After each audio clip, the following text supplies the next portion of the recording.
शिक्षा नीति में है, न्यू एजुकेशन पॉलिसी में है। इसमें 21वीं सदी में भारत के स्टूडेंट्स की जरूरतों, उसके इंटरेस्ट को सबसे ज्यादा ध्यान में रखा गया है। हमारे देश का युवा नेशन फर्स्ट के आह्वान के साथ देश को आगे बढ़ाने के लिए प्रतिबद्ध है। वो नए नए स्टार्टअप्स के जरिए देश की चुनौतियों का समाधान निकाल रहा है। रेशनल थिंकिंग और साइंटिफिक आउटलुक उनकी पहली प्रायोरिटी है। राष्ट्रीय शिक्षा नीति में भारत के युवाओं की इसी एस्पिरेशंस को प्राथमिकता दी गई है। हमारी कोशिश ये भी है कि भारत का एजुकेशन इकोसिस्टम दुनिया के आधुनिक शिक्षा व्यवस्थाओं में से एक बने।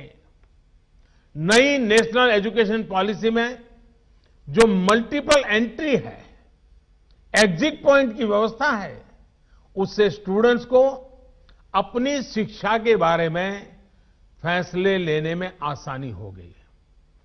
हर एग्जिट ऑप्शन के बाद उन्हें एप्रोप्रिएट सर्टिफिकेट भी दिया जाएगा। ये स्टूडेंट्स को पूरे कोर्स की फीस की चिंता किए बिना अपना फैसला लेने की आजादी होगी। साथियों, सरकार हायर एजुकेशन में नंबर ऑफ एनरोलमेंट्स बढ़ाने और सीटें बढ़ाने के लिए भी लगातार काम कर रही है। वर्ष 2014 में हमारे देश में 16 आईआईटीज थी, 16। आज 23 आईआईटीज हैं, 23। वर्ष 2014 में हमारे देश में 9 ट्रिपल आईटीज थी, 9 ट्रिपल आईटीज थी। आज 25 ट्रिपल आईटीज हैं। वर्ष 2014 में हमारे यहां 13 आईआईएम्स थे, आज 20 आईआईएम्स हैं। मेडिकल एजुकेशन को लेकर भी बहुत काम किया गया है। 6 साल पहले तक देश में सिर्फ 7 एम्स थे, आज देश में 22 एम्स हैं। शिक्षा चाहे ऑनलाइन हो या ऑफलाइन, सभी तक पहुंचे, बराबरी से पहुंचे, सभी का जीवन बदले, हम इसी लक्ष्य के साथ काम कर रहे हैं। साथियों, एएमयू के 100 साल पूरे होने पर मेरी आप सभी युवा पार्टनर्स से कुछ और अपेक्षाएं भी हैं। क्यों न 100 साल के इस मौके पर एएमयू के 100 हॉस्टल्स एक एक्स्ट्रा करिकुलर टास्क करें। ये टास्क देश की आजादी के 75 साल पूरे होने से जुड़े हों। जैसे एएमयू के पास इतना बड़ा इनोवेटिव और रिसर्च ओरिएंटेड टैलेंट है, क्यों न हॉस्टल के छात्र ऐसे स्वतंत्रता संग्राम के सेनानियों पर रिसर्च करके उनके जीवन को देश के सामने लाए, जिनके बारे में अभी उतनी जानकारी नहीं है। कुछ स्टूडेंट्स इन महापुरुषों के जन्मस्थान जाएं, उनकी कर्मभूमि जाएं, उनके परिवार के लोग अब कहां हैं, उनसे संपर्क करें। कुछ स्टूडेंट्स ऑनलाइन रिसोर्स को एक्सप्लोर करें। उदाहरण के तौर पर 75 हॉस्टल्स एक एक आदिवासी फ्रीडम फाइटर पर एक एक रिसर्च डॉक्यूमेंट तैयार कर सकते हैं। इसी तरह 25 हॉस्टल्स महिला फ्रीडम फाइटर्स पर रिसर्च कर सकते हैं, काम कर सकते हैं। एक और काम है जो देश के लिए एएमयू के छात्र छात्राएं कर सकते हैं। एएमयू के पास देश की इतनी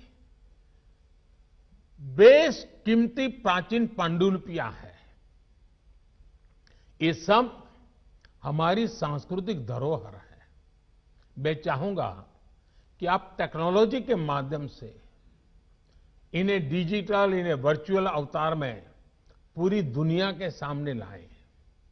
मैं एएमयू के विशाल एलुमनाई नेटवर्क को भी आह्वान करता हूं कि नए भारत के निर्माण में अपनी भागीदारी और बढ़ाएं। आत्मनिर्भर भारत अभियान को सफल बनाने के लिए, वोकल फॉर लोकल को सफल बनाने के लिए बहुत कुछ किया जाना बाकी है। इसे लेकर अगर मुझे एएमयू से सुझाव मिले, एएमयू एलुमनाई के सुझाव मिले, तो मुझे बहुत खुशी होगी। साथियों, आज पूरी दुनिया की नजरें भारत पर है।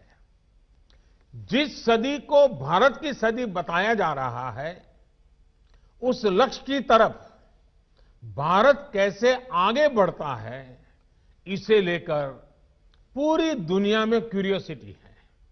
इसलिए आज हम सभी का एकमात्र और एकनिष्ठ लक्ष्य ये होना चाहिए कि भारत को आत्मनिर्भर कैसे बनाएं। हम कहां और किस परिवार में पैदा हुए, किस मत मजहब में बड़े हुए, इससे भी अहम यह है कि हर एक नागरिक की आकांक्षाएं और उसके प्रयास देश की आकांक्षाओं से कैसे जुड़े। जब इसको लेकर एक मजबूत नींव पड़ेगी तो लक्ष्य तक पहुंचना और आसान हो जाएगा। साथियों, समाज में वैचारिक मतभेद होते हैं, ये स्वाभाविक भी है, लेकिन जब बात राष्ट्रीय लक्ष्यों के प्राप्ति की हो तो हर मतभेद किनारे रख देना चाहिए।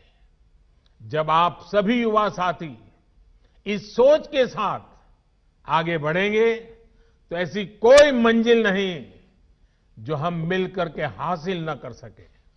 शिक्षा हो, आर्थिक विकास हो, बेहतर रहन सहन हो, अवसर हो, महिलाओं का हक हो, सुरक्षा हो, राष्ट्रवाद हो, ये जो चीजें हैं जो हर नागरिक के लिए जरूरी होती है, ये कुछ ऐसे मुद्दे हैं जिन पर हम अपनी राजनीतिक या वैचारिक मजबूरियों के नाम पर असहमत हो ही नहीं सकते।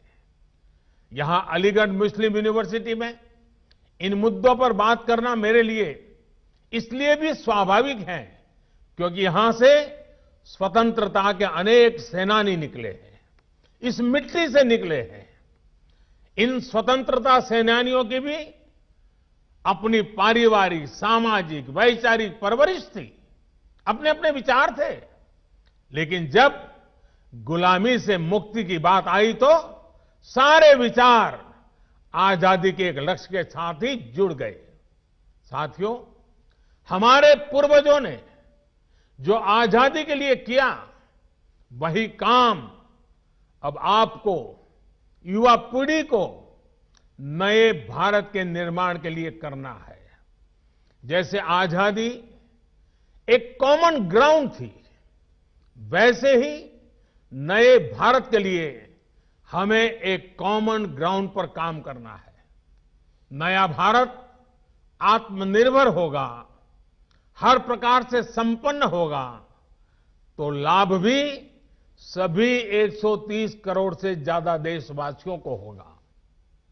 ये विमर्श समाज के हर हिस्से तक पहुंचे, ये काम आप कर सकते हैं, युवा साथी कर सकते हैं। साथियों, हमें समझना होगा कि सियासत सोसाइटी का एक अहम हिस्सा है, लेकिन सोसाइटी में सियासत के अलावा भी दूसरे मसले हैं। सियासत और सत्ता की सोच से बहुत बड़ा, बहुत व्यापक किसी भी देश का समाज होता है। पॉलिटिक्स के ऊपर भी समाज को आगे बढ़ाने के लिए बहुत स्पेस होती है। उस स्पेस को भी एक्सप्लोर करते रहना बहुत जरूरी है।